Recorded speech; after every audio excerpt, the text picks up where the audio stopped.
Welcome back नाजरीन। हम बात कर रहे थे शॉपिंग करने की। तो मैं आप लोगों से भी सवाल पूछूंगी क्योंकि ख़वातीन हैं आप। इससे पहले कि हम देखें हमारी पब्लिक हमें क्या जवाब देती है कि अगर आपको 2 लाख रुपए मिलें और आपको इजाज़त हो कि आप जाएं किसी भी मॉल में और शॉपिंग करें, तो आप कितने की शॉपिंग करेंगी और कितने बचाएंगी? मुश्किल सवाल है, लेकिन हकीकत यह है कि वाकई हम शॉपिंग में जो चीज़ चाहिए या नहीं चाहिए वो खरीदते चले जाएंगे। बिल्कुल ऐसे ही होता है। और ये भी एक बात है कि कभी ऐसे भी हुआ आप में से किसी के साथ कि जेब में पैसे नहीं हैं लेकिन शॉपिंग अपॉर्चुनिटी मिल रहा है और आपने खर्च कर लिया, आपने कहा देखा जाएगा बाद में, किसी और चीज़ के लिए पैसे सेव किए हुए थे? बिल्कुल ऐसा होता है कि आप कर लेते हैं और उसके बाद आपको बाद में ख्याल आता है कि ये तो शायद हमें चाहिए भी नहीं था। बिल्कुल सही। कभी आपने ऐसे महसूस किया कि ये कोई ऐसा एडिक्टिव बिहेवियर है आपके अंदर? बिल्कुल, कभी ऐसा भी होता है कि आपको किसी और बात की वजह से स्ट्रेस्ड आउट आप हुए हुए होते हैं या टेंशन में होते हैं और आप कहते हैं चलो मैं बाहर जाऊं, रिलीफ होगा मुझे, और वो आप शॉपिंग करते हैं उन चीज़ों की जो शायद आपने कभी सोची भी नहीं होती कि मुझे ज़रूरत भी है इनकी या नहीं। घर आके कहते हैं अच्छा चलो कोई बात नहीं, कहीं ना कहीं तो इस्तेमाल हो ही जाएगी। बिल्कुल सही बात है। नाजरीन देखते हैं कि हमने जब शॉपिंग मॉल्स में जाकर देखा जो लोग शॉपिंग कर रहे थे वो इन 2 चीज़ों के बारे में क्या कहते हैं। आइए देखते हैं। शौक नहीं कह सकते समटाइम्स, ऐसा नहीं है कि कोई बहुत ही ज़्यादा शौक हो। कुछ ज़रूरत पे डिपेंड करता है, जितनी ज़रूरत है उतनी शॉपिंग जो है करनी है, उससे ज़्यादा एक्स्ट्रा नहीं। मैंने कभी ऐसी ख़रीदारी कोशिश नहीं की कि अगर मेरी जेब इजाज़त नहीं देती तो मैं उसको करूं, क्योंकि वो मेरे फेवर में नहीं है। अवॉइड करता हूँ, मैक्सिमम अवॉइड करता हूँ, क्योंकि मेरे बच्चे पढ़ रहे हैं, उनका एक्सपेंस ज़्यादा है, तो मुझे कोशिश करनी चाहिए कि मैं उनकी एजुकेशन के लिए ज़्यादा सर्व कर सकूँ या उनके लिए ज़्यादा सेव कर सकूँ। बहुत ज़्यादा शौक है। अभी भी मैं इस्तांबुल से करके आया हूँ क्योंकि आज मेरी फ़्लाइट थी और वहाँ पे बहुत ही अच्छी इकोनॉमी है और हमारी जो ब्रांड्स हैं वो काफ़ी अच्छी और नॉमिनल प्राइजेस पे वहाँ पे मिल रहे हैं। तो ज़रूर करूँगा अगर वो नॉमिनल प्राइजेस पे मिलेंगे तो। इन्फ्लुएंशियल नहीं हूँ और मतलब I know what to purchase and when to purchase, I will get the right time, उसके बाद में मैं शॉपिंग कर लूँगी। तो इट्स नॉट अबाउट कि लोग भी शॉपिंग कर रहे हैं साथ साथ मुझे भी शॉपिंग करना है, ऐसा नहीं है। नहीं, ऐसे तो शॉपिंग मैंने हमेशा की है। इजाज़त दे या जो लेना होता है वो तो मैं लेती हूँ एट एनी कॉस्ट। बचपन से लड़कियों को होता है यूजली शौक, मोस्टली लड़कियों को होता है। किसी को भी शॉपिंग पे ले जाएं तो मेरे ख्याल में वो प्रेफर यही करेगी कि वो शॉपिंग करे।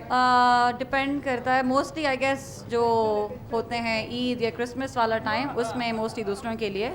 अपना जो है इफ़ आई नीड समथिंग तो यस, बट 2 मेरे छोटे भाई हैं, उनके लिए मुझे शॉपिंग करने का शौक है। वैसे अगर आप देखें तो ज़्यादातर फजूल शॉपिंग ही कर रहे होते हैं लोग देख के एक दूसरे को। आई डोंट थिंक ऐसा कभी किया है या फ्लो में आप चलते गए ख़रीद लिया। मे भी जब सेल लगती है उस वक्त फिर होता है कि चलो ज़रूरत नहीं भी तो उठा लें अभी से।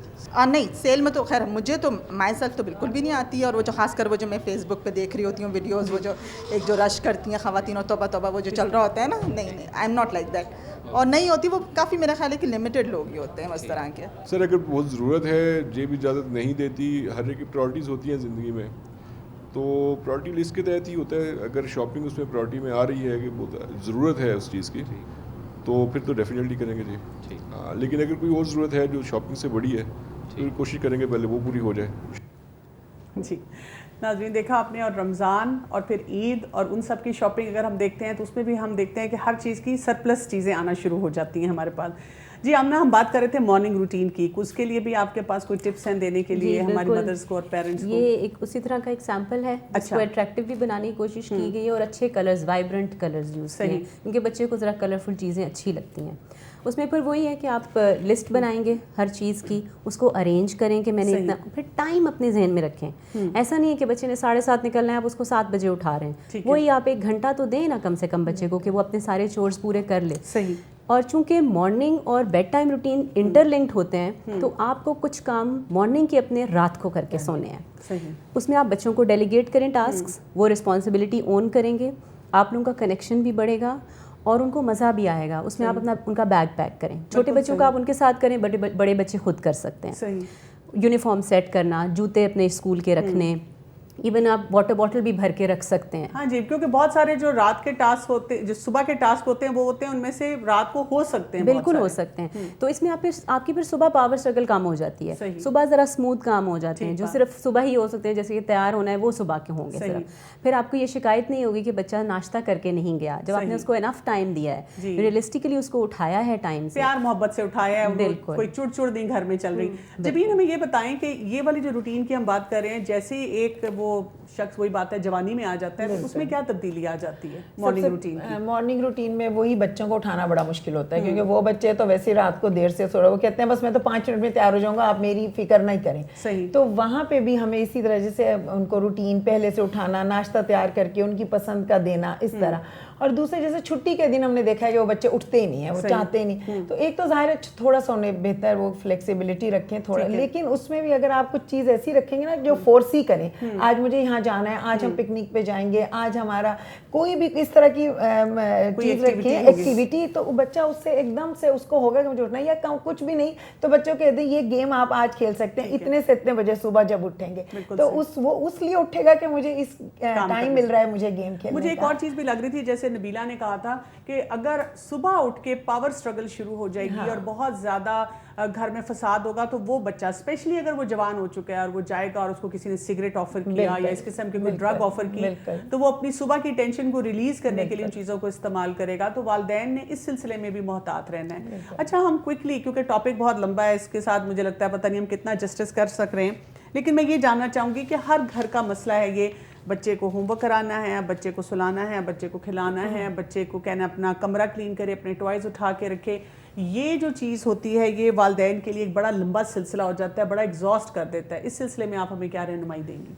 होता ये नॉर्मली जब हम स्कूल्स में भी देखते हैं कि जब एग्ज़ाम से पहले पेरेंट्स और बच्चे जो हैं वो परेशानी में आते हैं, काम कंप्लीट नहीं है, बहुत सी चीज़ें जो वो नहीं आती हैं, उस वक्त बहुत ज़्यादा प्रेशर हो जाता है। बार बार बात वहीं पे आती है कि आपने प्री प्लान करना है, आपने पूरा साल अलर्ट रहना है, पूरा साल अपनी होमवर्क रूटीन्स रखनी है। हमने हमेशा सुना है आज का काम कल पे ना छोड़ो, रोज़ का रोज़ पढ़ो।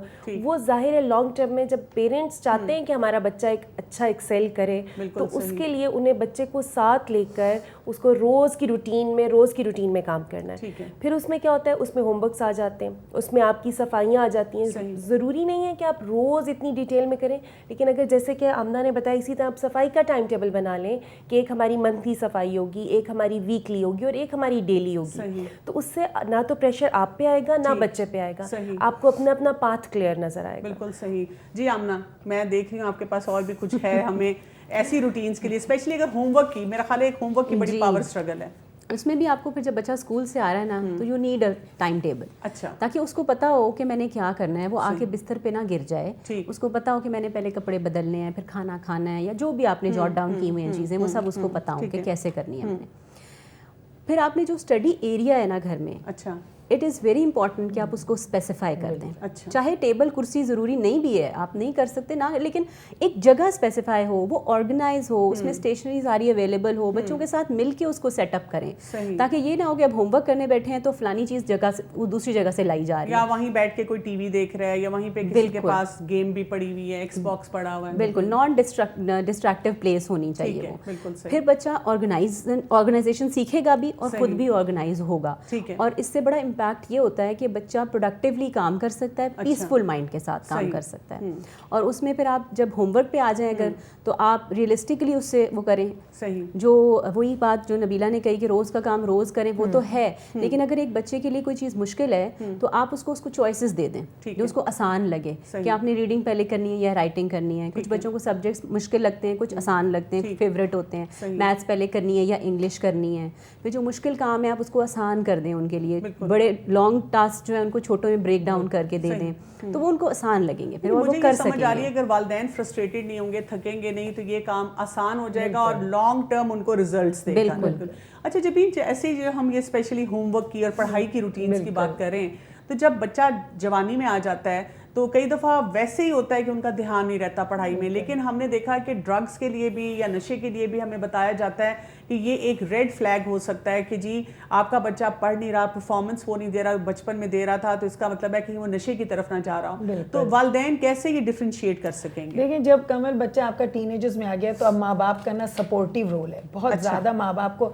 अब माँ बाप जब बच्चा होमवर्क कर रहा है तो बिल्कुल छोड़ ना दें कि हम तो पढ़ा नहीं सकते, इसकी तो पढ़ाई आपने देखना है, उसको बच्चे कितना पढ़ रहा है, क्या नहीं कर रहा है, उसके रिजल्ट्स चेक करने हैं, स्कूल से इन टच रहना है, अपने पीटीएम में ज़रूर जाना है, टीचर्स का फीडबैक लेना है। अगर तो बच्चा वैसे उसको कोई सब्जेक्ट मुश्किल लग रहा है तो आप वहाँ पे हेल्प करा दें, फिर ज़रूरी नहीं हो नशे की, क्योंकि नशे की तरफ भी वो जब जाएगा जब स्कूल का परफॉर्मेंस अच्छा नहीं है, माँ बाप की तरफ से भी हेल्प नहीं मिल रही, तो फिर जाहिर है कि उस वक्त उसको चाहिएगा कि कोई वक्ती मुझे रिलीफ मिले उस टेंशन को निकालने के, स्ट्रेस से निकलने के लिए, तो हो जाएगा। लेकिन यहाँ पे अगर माँ बाप का सपोर्टिव रोल है कि कौन सा सब्जेक्ट उसे अच्छा लग रहा है, कहाँ कम नंबर, क्योंकि अब सब्जेक्ट्स डिफरेंट हो रहे हैं, अब पढ़ाई की रूटीन सख्त है, तो और फिर जब बच्चा मेहनत कर रहा है, माँ बाप को नज़र आ रहा है, तो माँ बाप बच्चे की ज़रूर तारीफ़ करें कि आपने हार्ड वर्क तो किया, इतने से इतने नंबर पे तो आए, इंशाल्लाह आगे आप इस टारगेट को अचीव कर लेंगे। तो यहाँ माँ बाप का बहुत सपोर्टिव रोल होगा, तो इंशाल्लाह बच्चा, और माँ बाप की बहुत कड़ी नज़र होनी चाहिए इस वक्त कि वाकई ये दोस्तों की वजह से नहीं पढ़ रहा, इसको आता है पढ़ना, ये वैसे खेल खिला उसमें बहुत ज़्यादा हो गया है, या इसका कोई जेन्युइन प्रॉब्लम है। सही, यानी कि अगर जेन्युइन प्रॉब्लम है या कोई बिहेवियर में डिफरेंस आ रहे हैं तो उनको आइडेंटिफाई करें, वो रेड फ्लैग बनेगा। ठीक है। रूल्स रेगुलेशंस किस एज से बच्चों के साथ इम्प्लीमेंट करने शुरू कर देने चाहिए? जैसे पहले मैंने आपसे कहा था कि इवन जब न्यू बॉर्न बेबी होता है, डॉक्टर्स उसका भी कहते हैं कि आप हर 2 घंटे बाद इसको दूध पिलाएं। ठीक। इसको अगर आपने टाइम पे सुलाना है, अगर पूरी रात वो पेरेंट्स को तंग कर रहा है तो आप उसको सोने के टाइम से पहले 1-2 घंटा जगा के रखें। इसी तरीके से आपने शुरू से, लेकिन इट्स नेवर लेट। अगर आप ये समझें कि अब तो मेरा बच्चा यहाँ पे इस एज में है, नहीं, आप उसमें आपको थोड़ी सी एफर्ट ज़्यादा लगेगी, लेकिन ये कि वो रूटीन रूल आपकी हैबिट हो जाती है, बन जाती है। बहुत बहुत शुक्रिया, जज़ाकल्लाह खैरन आप तीनों का, कि हमने एक बड़े अहम टॉपिक पे कोशिश की है कि लोगों को बेसिक समझा सकें। नाज़रीन, एक चीज़ का मैं चाहूँगी कि आप लोग ख़ास तौर पे एहसास करें, बच्चों की रूटीन्स बनाना, बच्चों को रूल्स रेगुलेशंस देना और उसको इम्प्लीमेंट करना, उसके लिए हमने आपको बहुत इंपॉर्टेंट पैरामीटर्स यहाँ दिए हैं। आपका काम क्या है कि थके नहीं, आपका काम क्या है कि बजाय इसके कि दुनिया में निकल कर दुनिया की इस्लाह करना शुरू करें, अपने घर पे फोकस करें।